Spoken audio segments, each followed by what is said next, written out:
This video is brought to you by me. For $1 a month, you can support the channel directly and help me keep doing what I love. Thanks for watching and supporting. Metroidvanias are some of my favorite games, which is why it fills me with such shame to admit I've never finished a Metroid game until now. It's not that I didn't want to, it was more of never having the opportunity. There wasn't a Metroid game on N64, and because of that, I feel like it wasn't recognizable enough for my family to buy me the Game Boy games like Metroid 2, Fusion, or Zero Mission thereafter. And now that I'm old enough to want to collect or buy them, there's really no legitimate way to play them without shelling out a pretty penny. When I finally learned how to they just fell into a pile of games so large I'd be frozen by indecision about what I wanted to play. This is all to say that I'm basically a complete noob when it comes to Metroid, but that puts me in a unique position to experience a series for the first time without a complete expectation of what to look forward to, something I was very excited about when I went into Dread, and I wasn't let down, not even a little bit.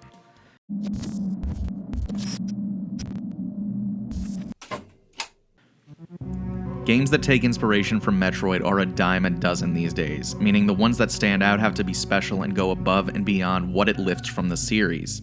Hollow Knight, for example, is one of my favorite games ever made. It creates an atmosphere unlike any other, combining hand-drawn assets, haunting music, and white-knuckle action with deadly boss battles to create a world in ruin using the power of suggestion. And while I could easily make a video about that game, let me know if that's something you'd like to see, the point I'm trying to make is, in the time of 2D Metroid's absence, other masterpieces came in to fill the void. So I was honestly a little nervous that Metroid was about to get lost in the shuffle of the genre it helped pioneer. Was there still room for Metroid? I mean, the answer is simple. Absolutely. Metroid Dread does the things I love about the genre while bringing new ideas to the table that can push it forward in new ways. Before we dig into the meat of Metroid Dread, I really want to applaud the gameplay of it. Samus moves smoothly as ice when wall jumping, running, and using 360-degree aiming. This is so important. It is a game about backtracking to places you were previously unable to get through, so movement being a joy is mandatory. You'll be seeing the same areas more than once, and every time you gain a new ability, the trek back gets faster and faster. So at no point did I gain a new ability and feel like I didn't want to go back to earlier areas or want to put off exploring until later. I was always empowered to go back because I knew it wouldn't take me long, outside of one part of the game. The map of Metroid Dread is broken up into multiple segments instead of being one large intersecting map. I don't disagree with the choice because it allows each area to have its own identity. You aren't surprised going from an area filled with lava and fire to an area filled with plants because they are miles apart in universe. But since they are so far apart, Samus must use elevators, trams, and teleporters to get from one area to another, which means loading screens. These moments of downtime feel like hitting a wall. They're not even long, but when you go from gliding through corridors and sliding through narrow spaces to sitting there and watching Samus standing still, it feels so slow. But that's really just a nitpick. There were times when the downtime was much needed because the dread of Metroid Dread is very real. I think my biggest qualm with the game is the cutscene that plays before you begin your journey. While the lore comes second to the gameplay in Metroid games for the most part, in retrospect after finishing the game I wish there was more done to fill in players on the story so far. Dread is really Metroid 5, meaning there were 4 games previously a part of this story arc. And without knowing much about Metroid lore beforehand, the big twist didn't really hit me like they would had there been a better recap of where we left off almost 2 decades ago. But the biggest issue with Dread stems from Nintendo itself. Initially, I wanted to go back and play the Metroid games 1 through 4 before diving into Dread, which turned out to be a Herculean task I dropped out of fear of getting this game spoiled for me before I even had the chance to press the start button. Nintendo Switch Online is incredibly limited. While I tried to go back and play Metroid on NES, there is a better Metroid 1 experience in Zero Mission on GBA. There is no legitimate way to play Metroid 2 or Fusion on Switch with no Game Boy titles on NSO, and Samus Returns on 3DS for whatever reason.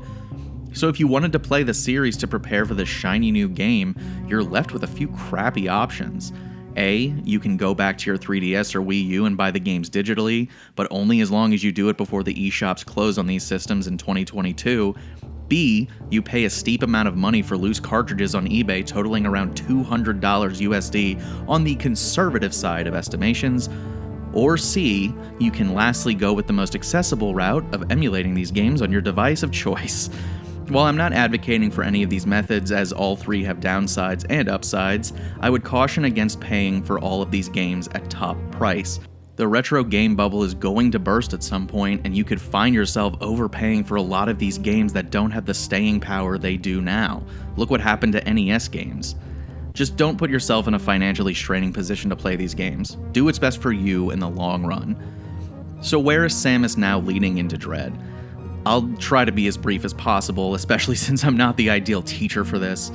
Samus Aran's parents were killed when she was a child, and she was adopted by a bird-like race of people known as the Chozo. After giving her a blood transfusion of their own DNA that bestowed superhuman abilities on her and raising her to be a warrior, they gifted her the iconic power suit seen throughout the games. These people are also the creators of Metroids, who did so in order to combat the X-Parasite. X is capable of absorbing all life forms they come in contact with, and it was deemed a threat to the galaxy. However, the Metroids became a destructive power of their own when a band of space pirates stole a bunch of them from a lab and repurposed them into their own band of bioweapons. Well before Dread starts, all of the Metroid in the universe have been eradicated. Cool, right? Well, without Metroids to combat the X-Parasite, Samus set out to eradicate the X herself, leading her to get infected and nearly killed by it. Her life was saved when doctors created a vaccine out of the DNA of the final remaining Metroid, but it also altered her own DNA, leading to the blue muscular tissue that appears as part of her redesigned suit. So we've arrived at the start of Dread. Samus is hurtling through the galaxy and is on her way to collect a bounty despite her computer Adam warning her that the risk outweighs the reward.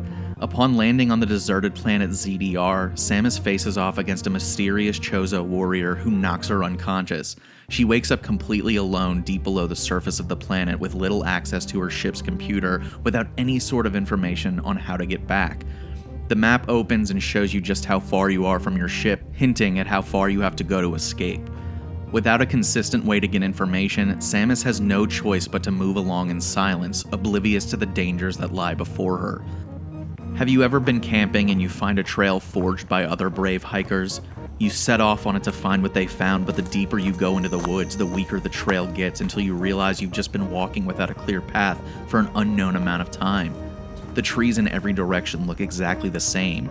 You check your phone and there's no service, and for a moment in time you realize you're totally lost, alone in the woods.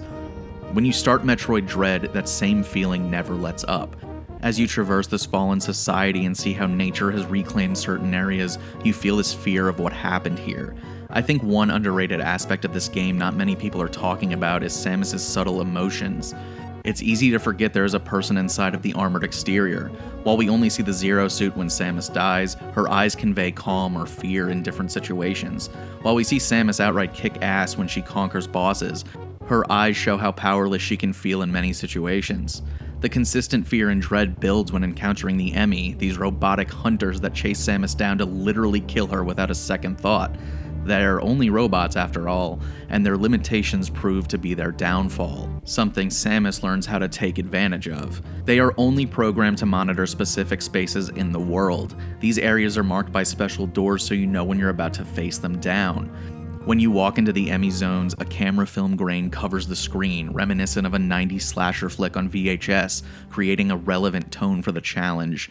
The HD rumble in the controller also lets you feel Samus's heartbeat rise and fall depending on how fearful she is of the Emmys, which is such a nice little Nintendo touch. No one uses HD rumble, but Nintendo really found a way to add atmosphere with it. The Emmy are near indestructible, and there are 7 of them you have to face in the game. When Adam discovers them, he says you just have to run because you can't defeat them. You just gotta book it. But that is easier said than done. Emmy can scale walls, use vents Samus doesn't have access to, and detect movement through walls. They will chase you down the moment they feel movement. If they manage to catch you, which they will, you are as good as dead. There is a limited opportunity to escape, but 9 times out of 10 you're going to get Samus stabbed right through the chest and get an immediate game over. To me, the Emmy had to be this difficult. If you could just parry their every move, they wouldn't pose much of a threat at all, and for them to work, they have to be scary. Otherwise, they would just be a formality. When they grab Samus, you're afraid every time. The camera angle shifts like you're the one looking right up into the glowing eye, and when it unflinchingly stabs Samus, it's a crushing blow. But even when you aren't facing the Emmy, the game's atmosphere is thick. Every new area you discover tells its own story. The power plant set in motion and abandoned runs perpetually because that's all it knows how to do. The relics of the lost ZDR society are there to be discovered and pieced together, the heavy machinery clashing with the nature surrounding it. It's a truly fascinating world to get lost in. The gameplay mixed with its atmosphere creates an excellent package. Metroid Dread proves there is still room for the series in the current gaming landscape. It also convinced me to go back and figure out how to play these games I missed. I just hope, now that we've finished Dread, that we don't have to wait another 19 years before we get a new 2D Metroid game. And if we do, well, at least hopefully next time there will be an easier time getting caught up with the story than there was this time. Metroid Dread has a lot of what I love about gaming, and if you love a game that's gameplay first with atmosphere layered on top as gravy, Metroid Dread is an essential game. It might just get you obsessed with the series. Thank you so much for watching my video. I hope you enjoyed it. If you liked it, consider leaving a thumbs up. Have you played Dread? What did you think of it? Let me know in the comments down below. If you want to see my future uploads, hit subscribe, and if you want to support the channel directly, check out my Patreon in the description. For $1 a month, you can get early access to all my videos and exclusive content you can't get anywhere else. Lastly, I'd like to take a moment and thank my higher tier patrons, Okayla, Just Jessica, 8-Bit Jesus, Andrew Lang, and Andrew Elmore. Thanks again, and I'll see you in the next one.